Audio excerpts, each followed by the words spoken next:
Are you ready for the next step in your career? Do you feel like you're in a place where you're seeking guidance, but not getting it? Are you leading a team that just isn't listening and you're not getting the results you need? Is it time for you to sharpen your leadership skills? Then you've come to the right place. Welcome to the What Do You Stand For podcast.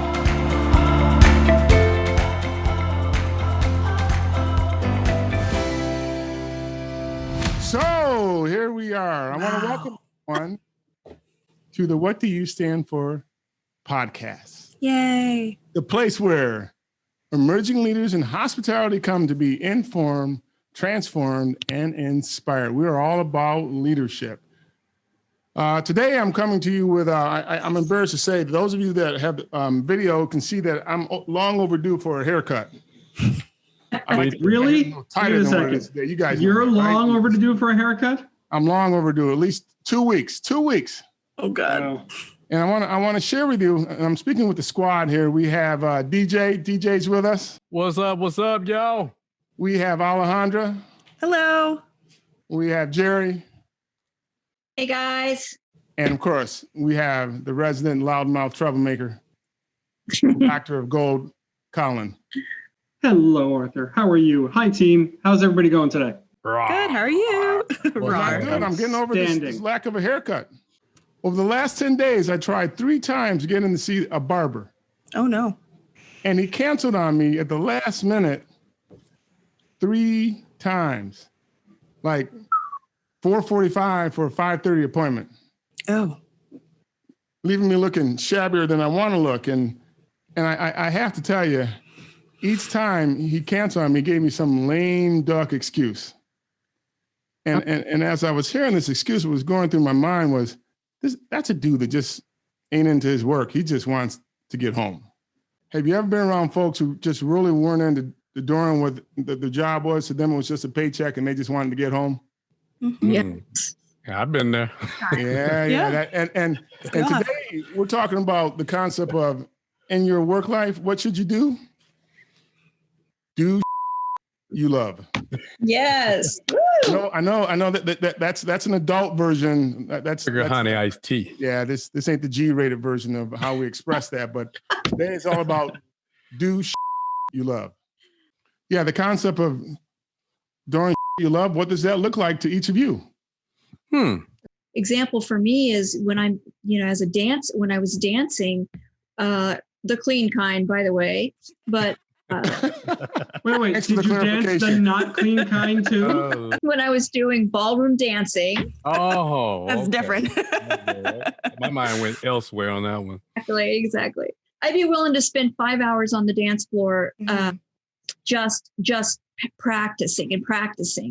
And that 5 hours felt like an hour because I loved it. I know that's not my work, but that's an example for me. I'm thinking more 2 levels to look at it, from a professional standpoint and also from a personal standpoint. And sometimes you can intermingle too if you're able to be that lucky where you're able to be compensated or work as a career. That's 2 different things. For me, from a professional standpoint, I would love to do public speaking and actually get paid to help people grow.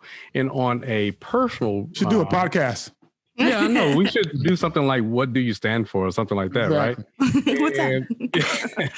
And also on a personal level, I have a passion for learning about cars. And I know there's a lot of people who have the same passions where we can tell you about, horsepower and all this stuff about cars, but I wouldn't dare get paid for it. It'll just be more of a hobby than anything. So for me, it's just 2 things, or 3 if you can intermingle them into a career.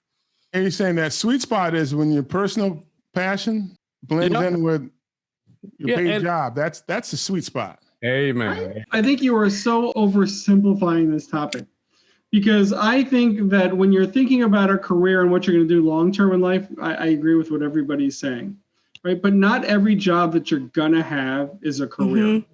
So if you go back to what you were talking about with your barber and how he just didn't want to come to work, I'm not questioning whether he wanted to come to work or not, right? If I got paid for how many heads of hair I cut, that would drive me enough to go to work. But that notwithstanding, there's a difference, right? And if you're going to choose a career, that's where I would focus on doing the things that you really love, and trying to make that part of everything that we're talking about.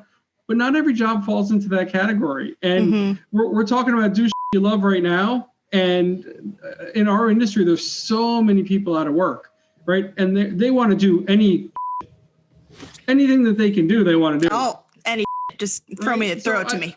I just feel like I love the concept behind this topic, but at the same time, you got to do shit to pay the bills.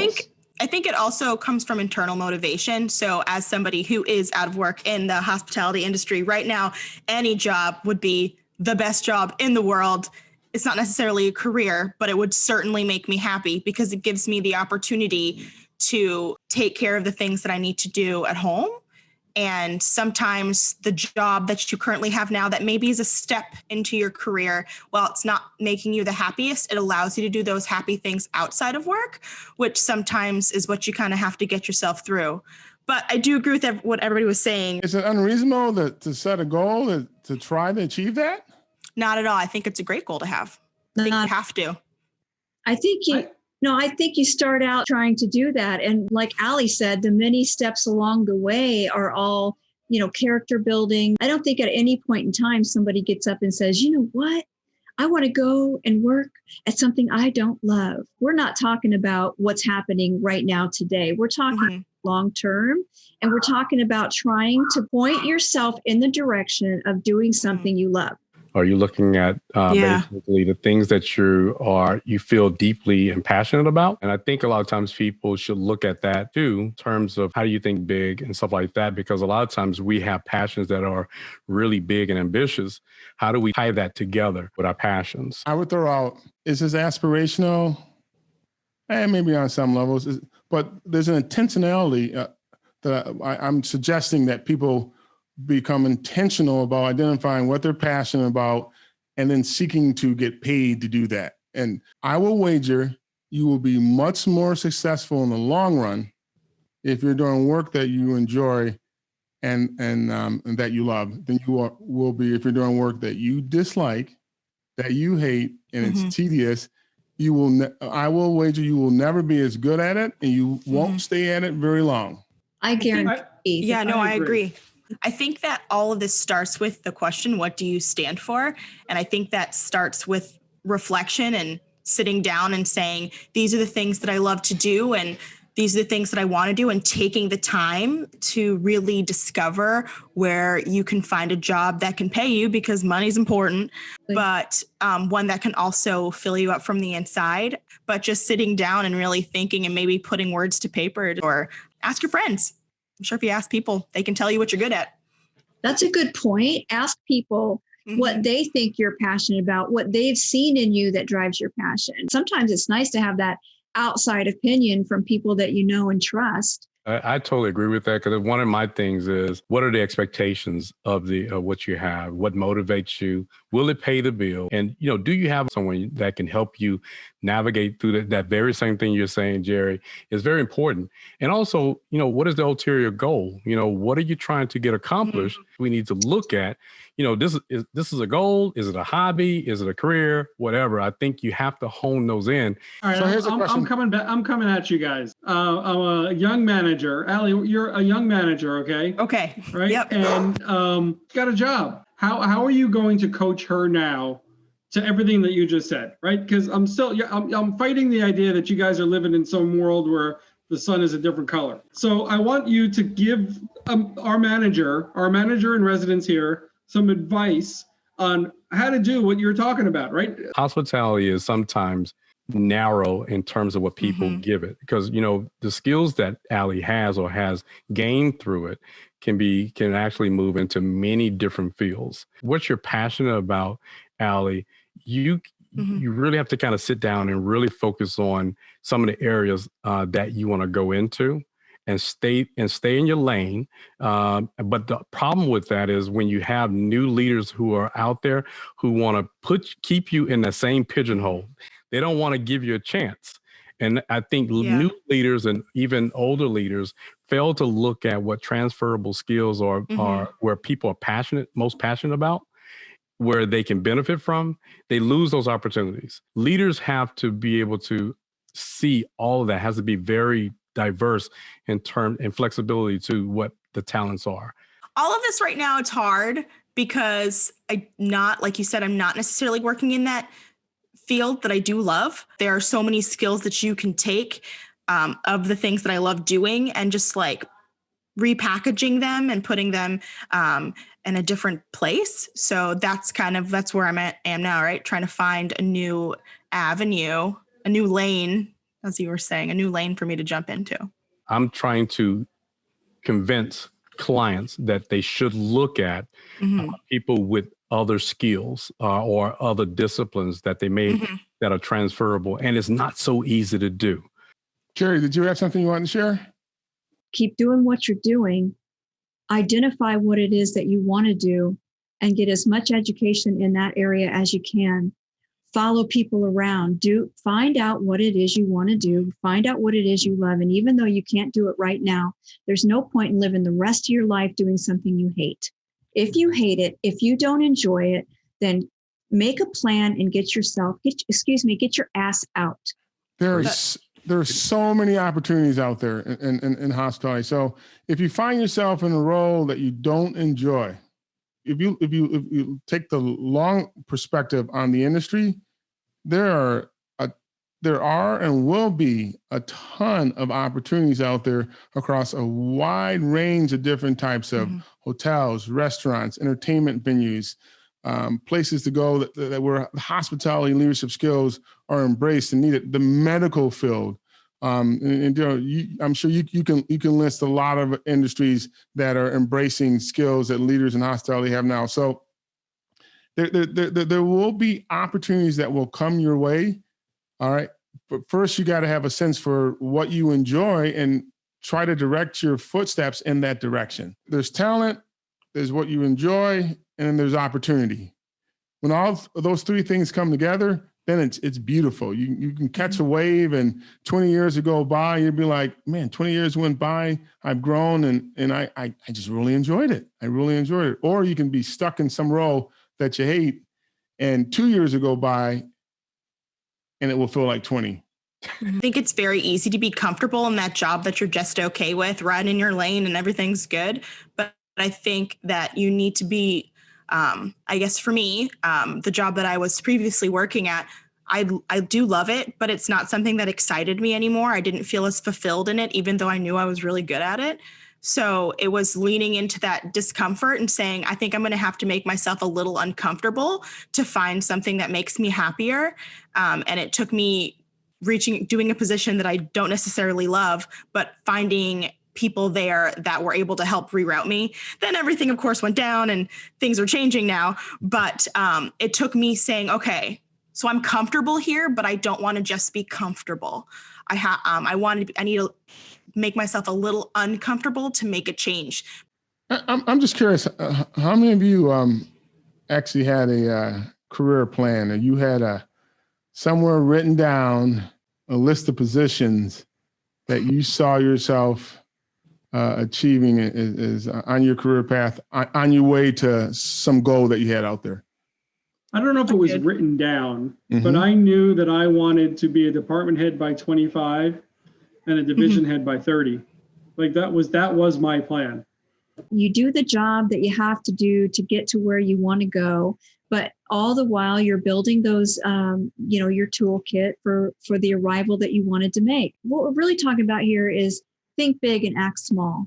So you sit down, you design what you want. What happens if you love the work perhaps, or you love the career path you're on, but you hate your coworker, you got a boss that you're not crazy about, or you're on a team that you're not crazy about? How do you put up with that stuff?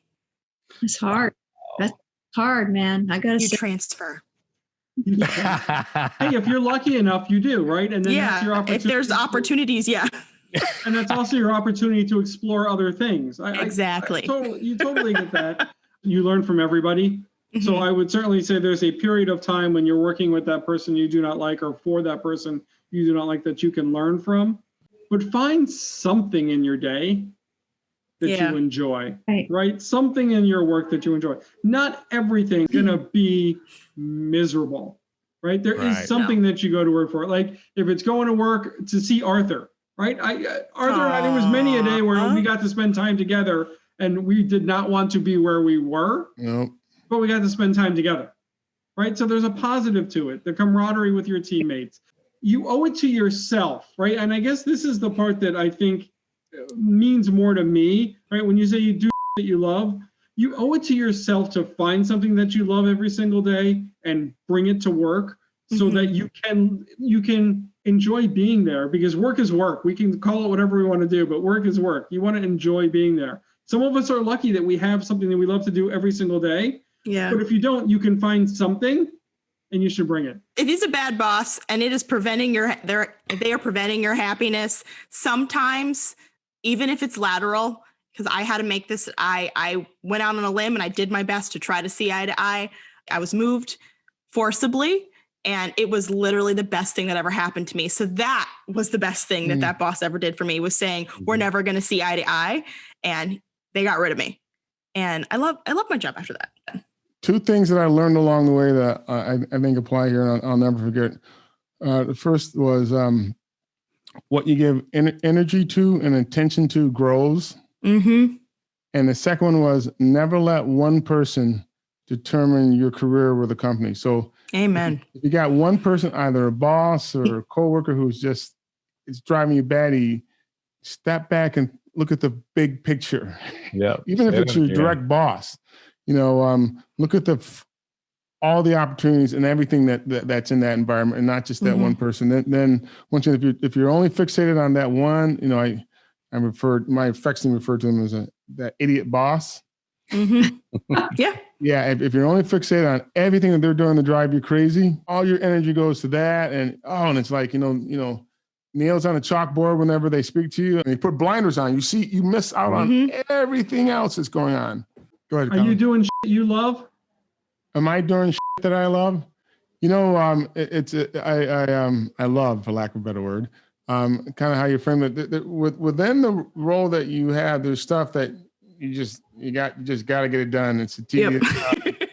You ain't going to work because you love that, all right? But it's keeping you employed, right? Yep. But there are aspects of my work absolutely that I absolutely love. But then there's that tedious stuff. I got to do that because it's part of the job. And that's okay. You don't have to love everything. This concept of doing shit you love doesn't mean that you walk in and there's nothing that you don't like or love about your job. So it's that your attention and focus is on the shit that you love, and that's what you're drawn to, and you continue to seek that out. So for me, I'm doing stuff that I love, because one of the things I absolutely love to do is to teach and develop people. I really do. I like seeing people grow, and I love challenging their mindset on where they're at and encouraging them to go after more. So this Daddy. love is an opportunity to get them to go after and seek and not settle for not doing work that doesn't on some level really, and one of my favorite words is jazzes them. Yeah. Jazzed about something at work, you need to move on. And I get it, maybe you can't do it tomorrow, but if you're not making plans to move on, or perhaps looking to change that environment that you're in, if you're just accepting the status quo and you're saying, I'm just going to be miserable for the rest of my time here, that's it. I personally don't want that for anybody. Well, given today's topic was doing shit that you love, we're ending on that most people don't love. Ways for them to be more effective at doing that so that they can do the shit that they love. Exactly. So we've kind of come full circle all the way through the shit, in and out of shit we didn't like, but we're back to the shit that we do love. So I want to thank the squad for putting up with this stuff today that we talked about. As always, it's been pleasure. Wonderful having you with me this podcast, and looking forward to our next podcast together. Those of you that are out there listening, come find us. Hope to see you again soon. Thank you. Cheers. Look for us on Instagram, Facebook, Twitter, and LinkedIn. Find the links on authorkey.com. What do you stand for?